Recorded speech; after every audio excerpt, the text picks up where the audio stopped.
Welcome to another story made by Oracle 1. The sun beat down mercilessly over the vast, ochre expanse of Seldarin, a desert planet where survival was a daily battle and hope was as scarce as water. This was the home of the last remnants of Colony Epsilon, a group of humans exiled from their homeworld for reasons whispered about but never fully revealed. The colony teetered on the edge of existence. Sandstorms eroded their shelters, oxygen rations shrunk every month, and morale was a whispered thing. Something you dared not mention lest it evaporate completely. Their fate now hinged on a single event, the election. It was not just any election, it was a vote that would decide whether Colony Epsilon would be allowed to continue or be extinguished. The Interstellar Coalition, an omnipotent bureaucracy governing the scattered colonies across galaxies, had decreed that if Epsilon did not demonstrate viable governance and sustainable development, their research permits, life support, and essential supply drops would be cut off, effectively erasing them from the map. No pressure. Amina J. was the colony's reluctant electoral officer, a role that plucked her from the shadows of her quiet life and thrust her headlong into the political tempest brewing among Epsilon's survivors.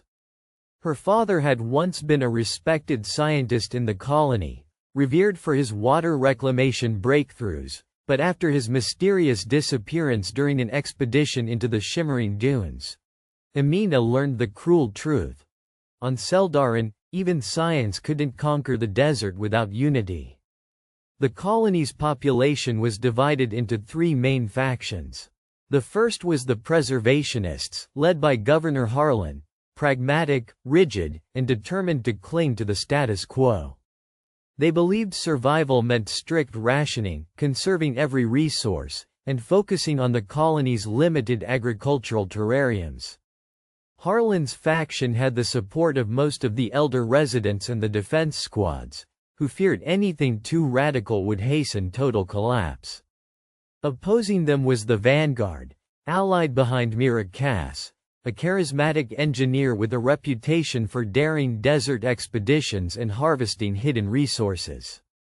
She promised innovation, solar fields that could capture power from the infamous glass storms, mining of silica resources deep under the dunes, and ambitious terraforming experiments. The Vanguard drew the younger, restless folks who were tired of suffocating behind rationed oxygen and inconsistent power. The third faction was the Outsiders, a fringe group led by Demir Reed, who advocated for evacuation, not just of individuals, but the entire colony. He was a grim voice, arguing the coalition's demands were impossible to meet under the planet's harsh realities. The Outsiders urged to abandon Seldarin altogether, to petition for resettlement on a different, more hospitable world. Though unpopular, Demir had a fiercely loyal few who saw this as the only sensible escape. The election stakes were devastating. The colony's survival depended on sending proof of capable leadership and a unified governance plan to the coalition's arbiters aboard the orbit station, Prometheus Ascendancy. The transmissions confirming the election results and subsequent decisions were all that stood between life and extinction. Amina didn't want any of this. She had always been content in her role as a communicator and archivist in the colony's underground data archives, a place where ancient Earth literature mingled with survival logs. But now, her hands shook as she prepared ballots made of adaptive biopaper, delicate sheets that could record votes optically and transmit data securely. It was a technology a century old back on Earth, but miraculous here, where dust storms shredded metals and circuits. The colony's meeting hall was a repurposed network of bioluminescent caves, shielded from the harsh sand and capable of sustaining breathable air long enough for the vote. The chamber echoed with whispers as factions pitched their promises one last time, amidst the hum of oxygen generators and the persistent hum of heat regulation units. Even the desert winds seemed to pause, watching in uneasy silence. Emina glanced toward the front where Governor Harlan stood with his arms crossed, stern and unwavering. Adjacent was Mira Cass, pacing furiously, her eyes burning with the fire of unyielding determination. Demir Reed's small cluster lingered at the back, faces grim, already preparing for the worst. Every vote counts, Emina reminded herself as she opened the voter list terminal and checked the attendance. The colony population numbered a mere 2,000. The process was slow and fraught.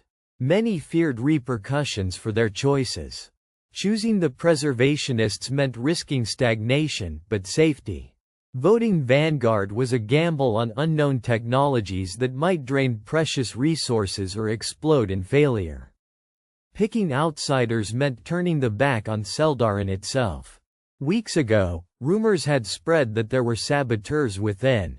Someone might try to manipulate the data feeds, to force an outcome favorable to one faction, an extinction vote masquerading as progress. Emina had been pulling double shifts monitoring transmission logs, questionable data deltas whispering through the encrypted channels like sand between fingers. When the first votes were cast, beneath the bioluminescent glow, it felt less like democracy and more like a desperate plea for a future. Emina's own vote was a secret known only to her heart. She felt a pang of guilt. Her father, before disappearing, had always believed in the Vanguard's vision, the future shaped by bravery and science, not just preservation. But survival had swung her soul to cautious pragmatism. Days later, as election tallies trickled in, disparities soon appeared.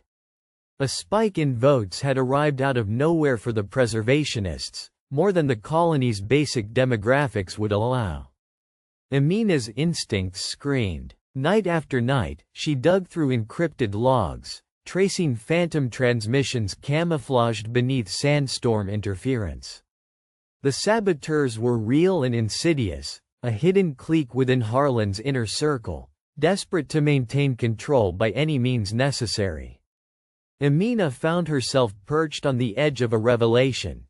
If these rigged votes were counted, the colony would send a falsified message applauding the preservationists' mandate to the coalition.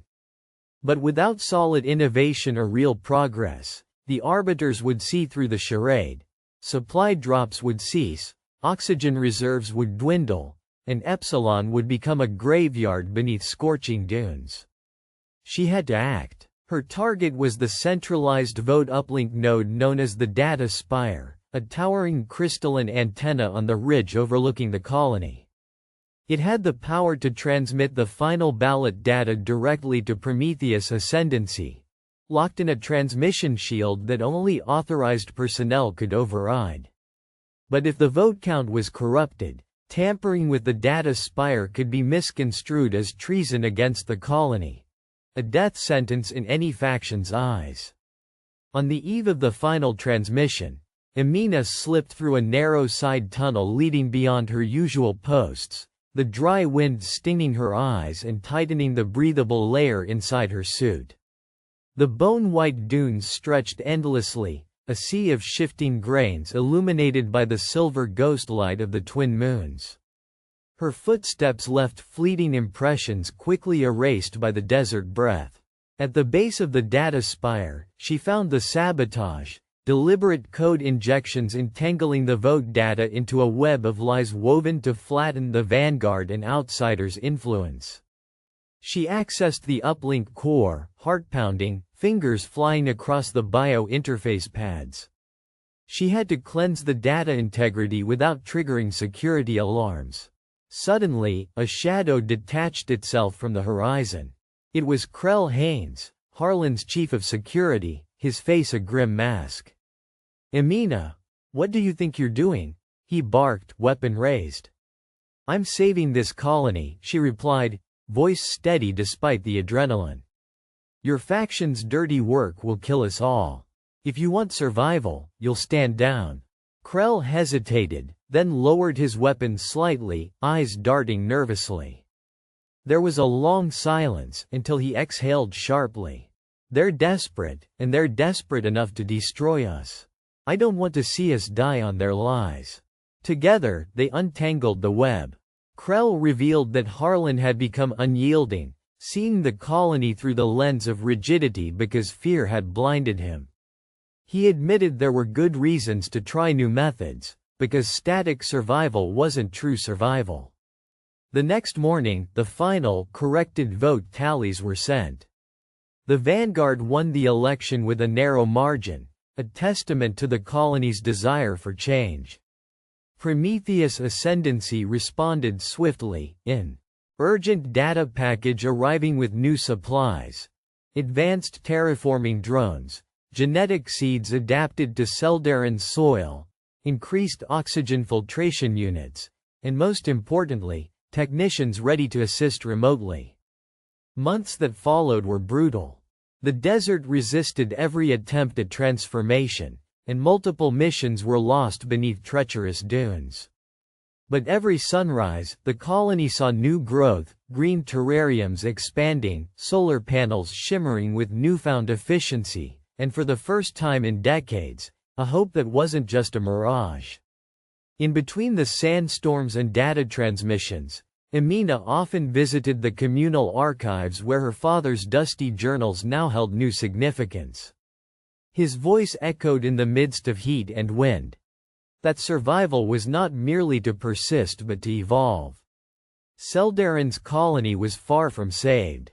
The election had not ended their struggles but had begun a path forward, a chance that the dusty world might bloom one day, not in spite of darkness but because of the courage to vote for light. For more stories, like and subscribe.